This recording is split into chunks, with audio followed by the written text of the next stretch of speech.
ایک اور بات اگر آپ اجازت دیں اسی سے متعلق ہے، ضمن آپ نے اس کی طرف اشارہ فرمایا کہ کبار علماء کی طرف رجوع کریں ہم، یعنی عوام کو چاہیے اب کبار کبھی کوئی معیار ہے کہ عوام اس معیار کو اپنے سامنے رکھے، کیونکہ انسان اگر دیکھا جائے آج کسی کو کبار میں شمار کر دیتا ہے، کسی کو صغار میں شمار کر دیتا ہے، نفس پرستی کا جو دیکھیے، معاملہ اصل ہے۔ میں اصل میں آج کے دور میں ہم یہ اگر کہیں، میں کسی کی نیت پر بھی بات نہیں کہہ رہا ہوں، جی لیکن اگر یہ بات کہی جائے تو یہ حقیقت ہے، اور ایک کڑوی اور تلخ حقیقت ہے ہمارے جی معاشرے کی، کہ ہمارے معاشرے کے بعض لوگ جن کو تجربات نہیں ہیں، جن کے پاس گہرا علم نہیں ہے، جی جو علماء کی صحبت سے بہت قریب نہیں ہیں، دور ہیں، صحیح ایسے لوگ بہت جلدی کسی کے اوپر حکم لگا دیتے ہیں،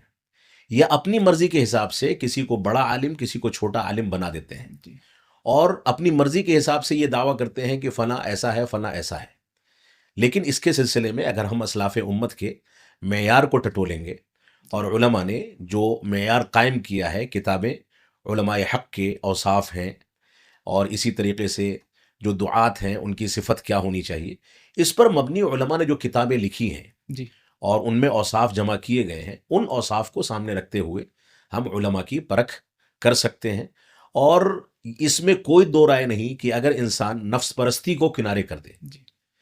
اپنے مزاج کو اور اپنے شوق کو کنارے کر دے، جی صرف حق کی پیروی کے لیے، اللہ کی رضامندی کے لیے مخلص ہو۔ مخلص ہو کر کے یہ تلاش کرے کہ کبار علماء کون ہیں، تو میں نہیں سمجھتا کہ دنیا میں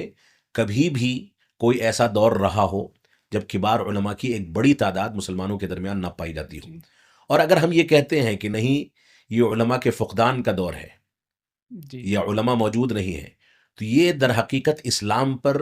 اور رب کائنات کے نظام پر اور انبیاء کے وارثین پر تہمت ہے۔ صحیح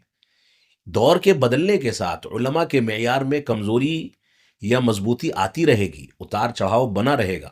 لیکن ہر دور میں مسلمانوں کی رہنمائی کے لیے یہ رب کائنات کا فطری نظام ہے کہ وہ ایسے علماء پیدا فرماتا ہے جو انبیاء کی وراثت کو محسوس کرتے ہیں، اس کو لے کر کے چلتے ہیں۔ یہ اللہ رب العالمین کا نظام ہے، اور اس نظام پر اگر کوئی آدمی مطمئن نہیں ہے تو گویا وہ فطرت پر باقی نہیں ہے، اس کو اپنے اس موقف پر نظر ثانی کرنی چاہیے۔ اللہ رب العالمین کا فضل ہے کہ ساری دنیا کے تمام ممالک میں کوئی ملک ایسا نہیں صحیح ہوگا جہاں پر علماء حق موجود نہ ہو، ایسے علماء موجود نہ ہو جن کے اندر وہ صفات پائی جاتی ہوں جن صفات کا تذکرہ اسلاف امت نے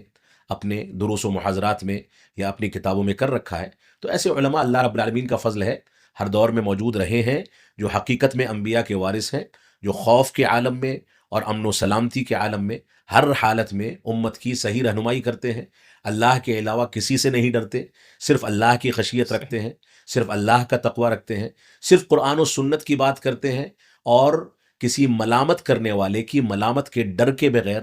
حق کو اپنے سامنے واضح کرتے رہتے ہیں، دنیا کے سامنے واضح کرتے رہتے ہیں، اور منکر کو منکر کہتے ہیں، معروف کو معروف کہتے ہیں، حق کو واضح کرتے ہیں، اور جو چیزیں باطل ہیں اس کا انکار کرتے رہتے ہیں۔ ایسے علماء اللہ کا فضل ہے ہر دور میں موجود ہیں۔ عملی لحاظ سے کسی عالم کے اندر کوئی کمی ہو سکتی ہے، جی لیکن اگر اس کے یہاں یہ صفات غالب ہیں تو ہم اس سے خیر کی امید رکھتے ہیں، اور یہی امید رکھتے ہیں کہ اللہ رب العالمین نے اس کو اپنے دین کی دعوت و تبلیغ کے لیے منتخب فرمایا ہے۔ جی جزاک اللہ خیر۔